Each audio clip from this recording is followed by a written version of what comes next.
isso. Então, os verdadeiros iniciados eram encontrados no cristianismo antes de eles estarem no islamismo. E eles estavam em dois lugares, principalmente, Alexandria e Roma.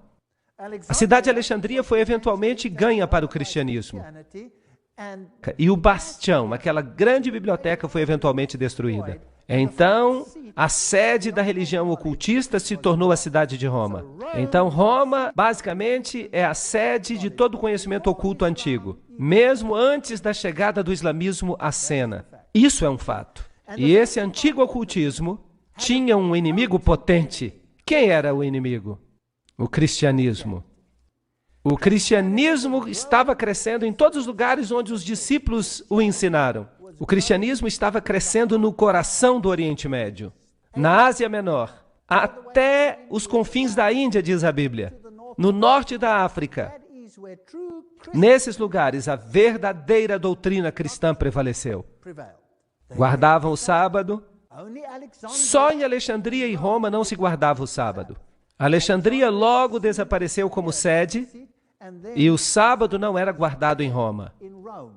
É uma história interessante.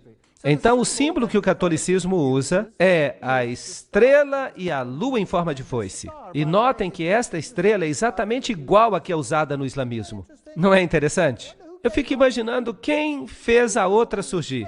Obviamente, quem veio primeiro faz surgir quem veio depois, e não quem veio depois faz surgir quem veio primeiro. Não está certo? Então, no catolicismo, nós encontramos uma meia-lua, uma lua em forma de foice com as divindades dentro. E nós descobrimos que Maria se torna a substituta de Jesus como mediatriz de todas as graças. O único mediador do cristianismo é substituído por Maria. Aqui, neste mosteiro católico, Cristo coloca a cruz de espinhos na cabeça de Maria e ela tem os buracos de prego na mão. E sempre representam a Maria saindo de uma caverna. Os antigos deuses sempre saíam de cavernas. Loyola, o jesuíta, recebeu toda a sua informação numa caverna. E é interessante que Maomé também recebeu toda a sua informação em uma caverna. Isso é paganismo. Isso nada tem que ver com o cristianismo. E nós vemos nos países islâmicos, esta daqui, há uma estrutura estranha aqui e uma estátua de Maria sobre ela. Maria teria feito uma aparição ali como uma pequena gazela. Mas antes de o rei a abater, a gazela se transformou em Maria, que lhe disse que construísse ali um mosteiro. E ele fez isso. Aqui está o mosteiro, bem no alto de uma colina. Agora, eu sempre fico interessado quando encontro um mosteiro no alto de uma colina, porque as colinas elevadas eram o lugar de adoração do paganismo. Era onde faziam os sacrifícios aos deuses pagãos. É interessante que todas as catedrais do mundo foram construídas em locais pagãos. Até mesmo o Vaticano. O Vaticano foi construído num lugar pagão de adoração. Nada mudou. Então, quando eu cheguei até este lugar, no Oriente Médio, então eu comecei a procurar pelos lugares antigos de adoração e eu estava certo. Aqui, por exemplo, estão os 3 arcos. Isso significa que havia sacrifícios antigos aos deuses pagãos aqui. E é interessante que Maria está sempre numa caverna. Em Fátima, ela está numa caverna. Em Lourdes, ela está numa caverna. E o Papa faz visitas a essas cavernas. E ele adora nessas cavernas. Assim como Osíris representava o sol no folclore egípcio, Ísis representava a lua. Mas a verdade é que Osíris representa o macho, os poderes ativos e generadores da natureza, enquanto Ísis representava os poderes femininos passivos ou prolíficos. Então isso tudo é um tipo de adoração à natureza. E essas pessoas ficariam felizes na Gruta da Boêmia, adorando as árvores. A revelação templária identifica Ísis como a Madonna Negra. A autoridade para fazer isso vem do antigo líder do priorado de Sião. O culto da Madonna Negra é central para o priorado de Sião. Para eles, pelo menos, não há dúvida alguma sobre o significado da Madonna Negra. Osíris, vejam vocês, era branco e preto. Ele era adorado como negro e adorado como branco. E Maria é adorada como uma Madonna negra e uma Madonna branca. Então nós temos todas essas nuances interessantes. Os hititas também usavam o símbolo da meia-lua e da divindade solar. E este símbolo é usado hoje nada mais, nada menos do que pelas Nações Unidas. Vamos fazer uma viagem até um país islâmico hoje. Aqui está uma catedral católica em Amman. E eu estou tirando uma foto dessa catedral católica dentro de uma mesquita. E eu estou dentro da mesquita tirando uma foto dessa catedral católica que fica bem em frente dela. É interessante como a Igreja Católica e o islamismo ficam lado a lado em todos os países islâmicos. Todas as vezes eu fico surpreso de ver a mesquita e a catedral, uma do lado da outra. Mas se você souber que por trás dos bastidores, essas duas religiões são a mesma coisa. Então, se eu observo esse simbolismo, do lado de fora da Catedral Católica, eu tenho o símbolo do Sol. É o símbolo da adoração ao Sol. E a cruz, é claro, também símbolo do Deus solar. E aqui está o símbolo do Sol. Eu atravesso a rua e eu vou até a grande mesquita de Abdullah, uma das melhores, construída pelo rei Abdullah. No portão você tem os símbolos do Sol. É o mesmo simbolismo, a mesma religião. E lá no alto aqui você tem o símbolo da meia-lua. O mesmo símbolo que a Igreja Católica tinha no relógio. Era um símbolo de Baal, ou Bel. Dentro da mesquita, claro, não há bancos, porque no islamismo você se ajoelha no chão, você se prostra ali. E se você observar essa cúpula gigantesca, você percebe os raios do sol. É um edifício magnífico. As roupas islâmicas, você pode olhar para as velhas freiras católicas e vocês vão perceber que as roupas são idênticas. As freiras católicas usam a mesma roupa que as mulheres islâmicas usam, aquelas que pertencem à fé ortodoxa. Aqui está a grande mesquita de Damasco, fascinante. Dentro da mesquita, lá dentro há este altar. E aqui está um homem islamita orando neste altar. Para quem que ele está orando? Será que é para Alá? Não, ele está adorando uma relíquia dos mortos. Porque este é o altar de ninguém mais nem menos do que João Batista. Agora, se você sabe alguma coisa a respeito dos joanitas, e nós já falamos deles, se você escuta o nome João, você pensa no joanismo e você pensa nas sociedades secretas. Tudo isso misturado nos bastidores. Eles alegam que aqui está a cabeça de João Batista. Então, neste altar islâmico, em Damasco, é a mesquita mais velha e mais ilustre do mundo. Aliás, naquele país, e eles dizem que ali está a cabeça de João Batista, mas felizmente a Igreja Católica tem uma igreja que diz que tem o braço de João Batista. Eu fico dizendo que eles deviam se combinar para formar o corpo de João Batista de novo. Por trás dos bastidores, tudo é a mesma coisa. Dentro da mesquita, as mulheres, elas não são muito importantes. Elas ficam relegadas aos lados, os homens ficam no centro. Estão orando ali com uma espécie de terço, e no catolicismo você também usa o terço. Você usa o rosário. O islamismo é uma religião muito solene. Alguns dos sons dessa grande mesquita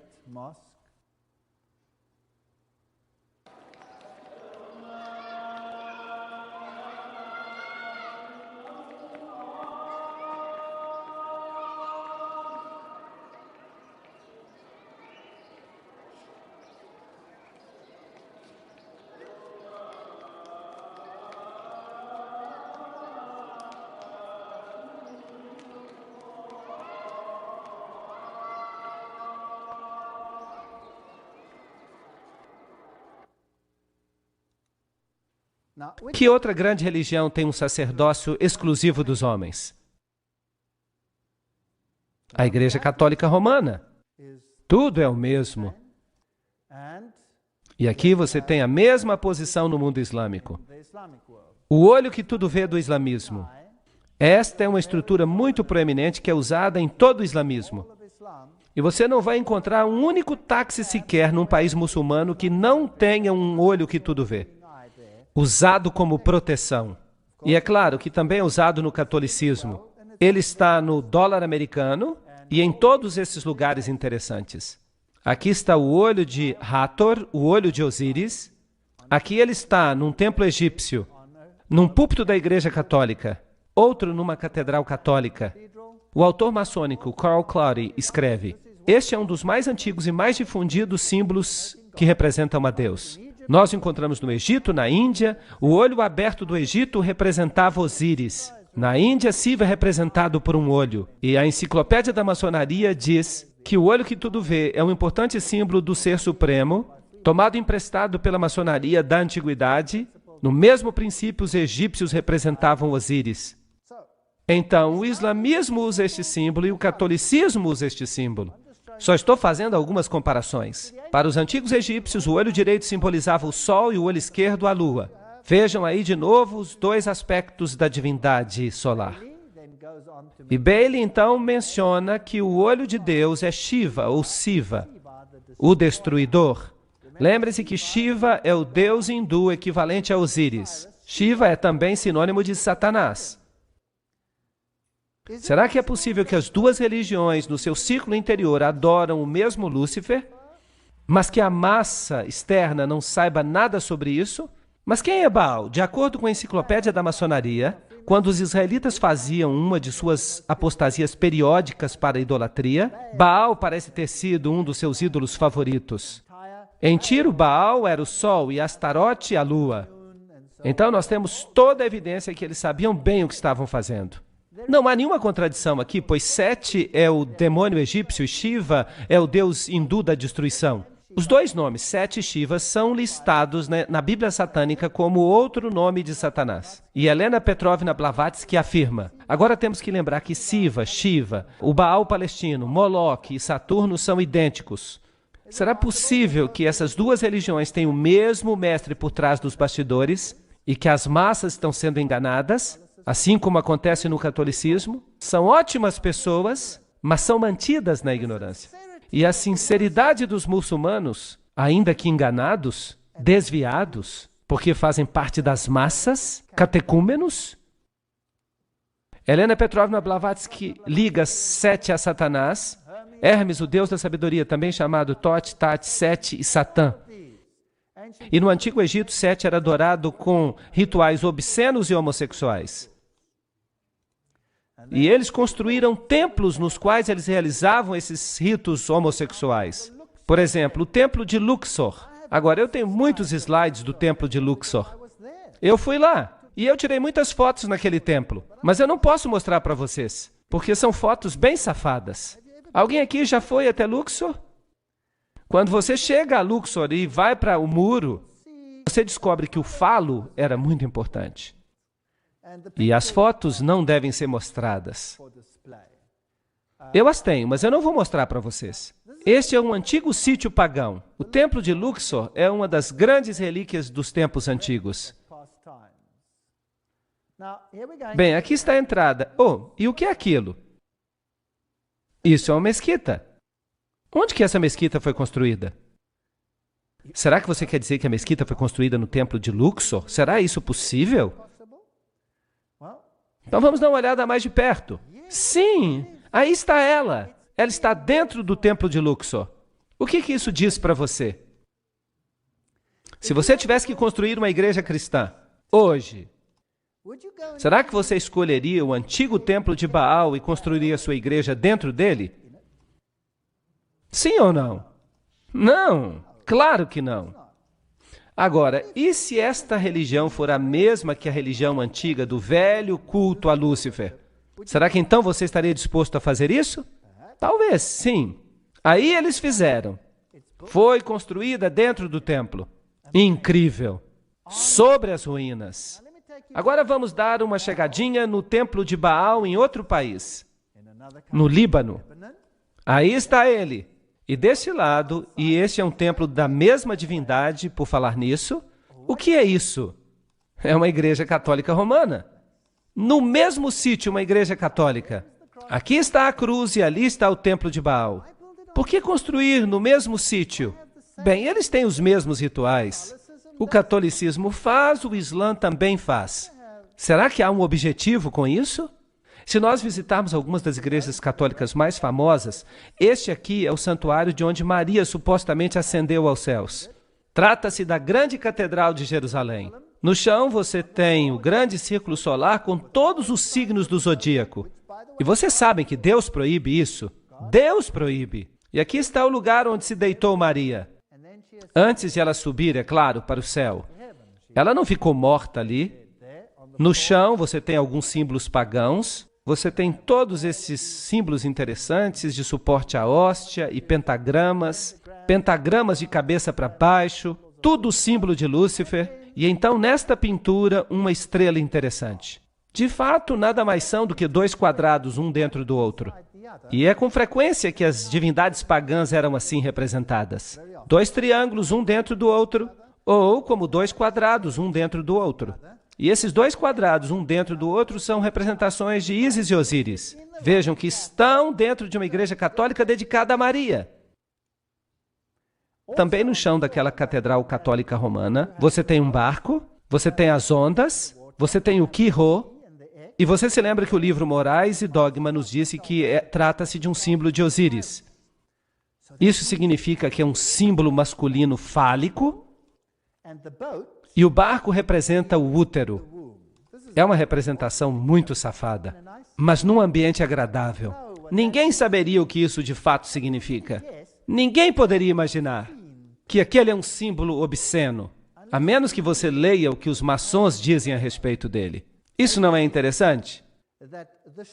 O barco com o seu mastro na meia-lua era também a mesma representação. Aqui está uma catedral católica romana, construída como um barco fenício. Agora, o que um barco fenício tem que ver com a Igreja Católica Romana? A menos que ele represente o útero. Vamos pedir a Albert Pike que explique isso para nós. Albert Pike escreve que Ísis e Osíris, os princípios ativo e passivo do universo, eram geralmente simbolizados pelas partes genitais do homem e da mulher. O lingam da Índia era a união de ambos, bem como o barco e o mastro, e o ponto dentro do círculo. Tudo expressando a mesma ideia filosófica da união das duas grandes causas da natureza. Blá, blá, blá. Bem, nós estamos no caminho certo. Nós estamos descobrindo essas coisas na Igreja Católica. Dentro deste Templo dos Cavaleiros, nós já estivemos aí antes, mas agora eu quero mostrar outra coisa. Lembram-se que da última vez eu mostrei a águia de duas cabeças? Mas agora eu quero mostrar para vocês o chão. Opa! O que é isto? Esta é uma estrela de 8 pontas. Agora, o que esta estrela representa? Bem, aqui está a estrela do Islã. Não é interessante? As duas estrelas são idênticas. As estrelas do Islã em formas diferentes. Então, nós descobrimos que há estrelas do Islã na Catedral Católica especialmente dedicada a Maria, e nós também a encontramos no mundo islâmico. Agora, como é que esta estrela foi criada? É simplesmente um quadrado dentro de outro quadrado. Aí está. Agora, se você quer a estrela de Davi, você pega um triângulo, coloque dentro de outro triângulo, e aí está. São símbolos sexuais, são símbolos ocultistas. Agora eu vou dizer para vocês a história interessante de um homem que disse que era um jesuíta, Alberto Rivera. E ele alega que o cardeal Bea, general jesuíta, lhe deu instruções pessoalmente sobre a origem do Islã. E de acordo com Rivera, a Igreja Católica começou o islamismo com o propósito de dominar os árabes e garantir a segurança de Jerusalém. Fascinante. Isto é altamente ridicularizado na literatura. Claro, nada assim pode ter acontecido.